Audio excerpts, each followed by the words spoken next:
All right, welcome into the Toyota Center. Megan Olivi alongside Brett Okamoto. And Brett, they're taking down the octagon behind us. UFC 265 has wrapped up. There were a lot of great fights that we could be talking about, but let's focus on this main event. We saw Ciryl Gane leave the building with the gold belt. He is the interim UFC heavyweight title holder now. He will eventually unify his title with Francis Ngannou. But when you looked at this one, in the preview and the lead up to this fight with Derrick Lewis, did it play out as you expected? It did. It did, yeah. I mean, I always knew that, of course, there was an opportunity for Derrick to go out and land a right hand, and what a scene that would have been if that would have happened in this building. But at the end of the day, Ciryl Gane just showed that he is the Ciryl Gane that he's been showing us ever since he came into the UFC. He's smart. He has a game plan. He sticks to it. But we also got to see a little bit of a nasty side of him. He put Derrick Lewis away, which is not easy to do. I think that Gane is just proving that he has all the intangibles, and he has really put his name in there. And it's not just the interim title; it's the performances. It's the whole package, right? Francis Ngannou, Jon Jones. That is the heavyweight fight that I think myself and everybody wants to see. But you know what? I also want to see Ciryl Gane fight both of those guys as well. So that is a heck of a three-horse race right now at heavyweight. No, I absolutely agree. In terms of Ciryl Gane, when you look at him, is he the next generation of heavyweight? Yeah, I think so. I mean, I think he's already arrived. The fact that he comes in, I always like those guys who come in at kind of 245 pounds, you know, that don't have to go, they don't have to cut the weight to fight at 265, and especially if they know how to use it. Ciryl Gane knows how to use that lack of size, I guess, is how you would phrase it. He has cardio. He paces himself so well. He's inside. He's outside.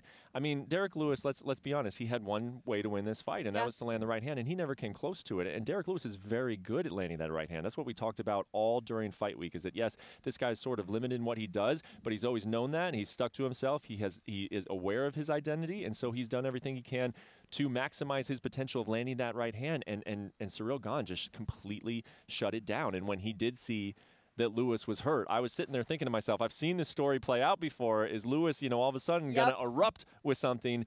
But Gane is so smart. He understands his opponents. He knew that he had a chance to finish the fight, and he went in and he did it. And I think that he is championship material. Francis Ngannou is a champion of this division, but Ciryl Gane is championship material, and I'm very interested to see how he does moving forward. You know, the moment was never too big for him. That was a huge thing that I took away. Every time I was around Ciryl, and even after he won the belt, I interviewed him, and it was like just another day in his life. Nothing is too big for him. He's athletic. He's patient. He listens to his coaches. He's a great student. So although he may be young in the sport, he certainly proved he deserves to be where he is. But I want to talk about Derrick Lewis before we move on. Was this moment, was it being in Houston, was that too big? Was it too much? I don't think so. I don't think so. Earlier in the fight week, I'll admit that I was starting to wonder if it was. I mean, the guy was really talking a lot about pressure, and I hadn't, in a way that I'd never really heard from him before. Agreed. You know, Derrick is one of those guys who just comes in and is looking forward to the fight. He's relaxed. He's fun to be around, and he was all those things this week, but it just did look like he was carrying a lot, you know. But as the fight got closer and he was moving into Ciryl Gane's face at the weigh-ins, I was like, okay, there's Derrick Lewis, and I think he's confident. And the walkout, everything, it did not look like he was too emotional. No, I think that Derrick Lewis, I think he just ran into a very, very tough stylistic matchup. And like you said, maybe he ran into the future of this division. Maybe he ran into a guy who's going to win this belt and now hold it for a long time. That is the kind of character, the kind of person that we're talking about with Ciryl Gane. Yeah, and potentially the model for what heavyweights in the future may look like and may fight like Ciryl Gane. But when you think of this matchup between Francis and Ciryl and the title unification bout, I mean, what are your expectations for how that could potentially play out? That's another reason why I love this whole storyline of potentially, you know, this three-horse race, because not only are they all different in their personalities and just the storylines that we can come up with these guys, and Jon Jones moving up from light heavyweight, but they're different stylistically. You know, Francis Ngannou with the power that we know about, the speed, you know, the athleticism, and the fact that he's matured after that loss to Stipe. You can say all those things about Francis Ngannou. Ciryl with you know, how did he get here so fast, and the technique and his ability to not get hit by these bigger heavyweights and to implement his game plan. And then, of course, Jon Jones, the greatest of all time, but arguably a guy who can take these guys down potentially, who has a lot of athleticism himself. I was actually saying this earlier to, I believe, Ciryl. I think that all these guys are bad matchups for one another. Like, Gane might be a bad matchup for Francis.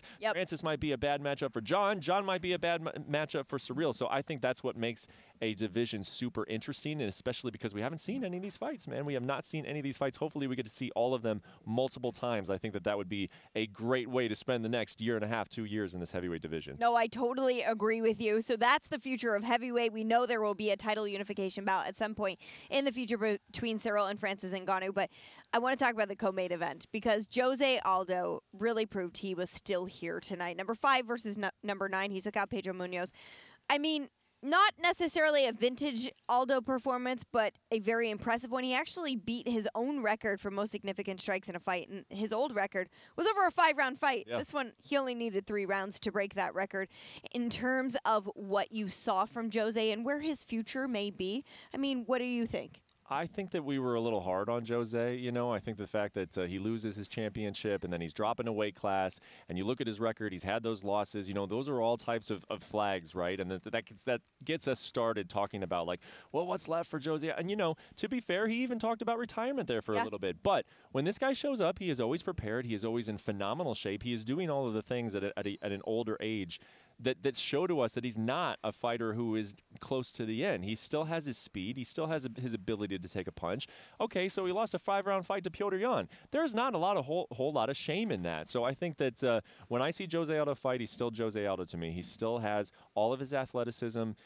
He's making the right decisions. He's too much for these guys. Pedro Munoz is a very good bantamweight, and not that he looked outclassed, but he didn't win around against Jose Aldo tonight. Right. So looking at his future moving forward, where does he stack up in this bantamweight division? Look, I don't think any of us are saying that he is a favorite to reclaim any championship at this point in his career. However, we all know that styles make fights. And if he fights Petr Yan, yeah, Petr will be a big favorite against him. But if he fights one of those wrestlers, when he made his career against those guys who need to try to take him down, Jose Aldo can still win those types of fights. Well, it's funny you mentioned that. He told me backstage he would like to fight TJ Dillashaw, and I think that would be an incredible matchup, and one that maybe we didn't think about years ago when they were in different divisions, but now what a great place for 135 to be at when you're seeing a matchup like that. Oh my God. I wonder if Dillashaw will want that, because, you know, he just took out a guy who was ranked higher than Aldo and Corey Sandhagen. But TJ, before that fight against Sandhagen, told me that, hey, if it's going to take a while for this bantamweight title fight to happen, I'll fight somebody else. Now, we are expecting that fight to happen in October.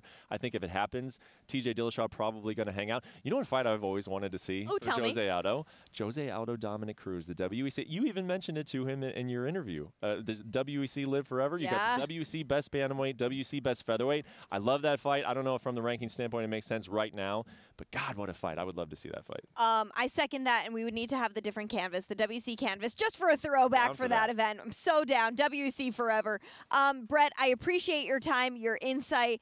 As always, brilliant stuff. So we'll see you at the next one, I guess. Let's do it again. UFC 265 was a great one. Yeah, we're going home to Vegas. See you later, Houston.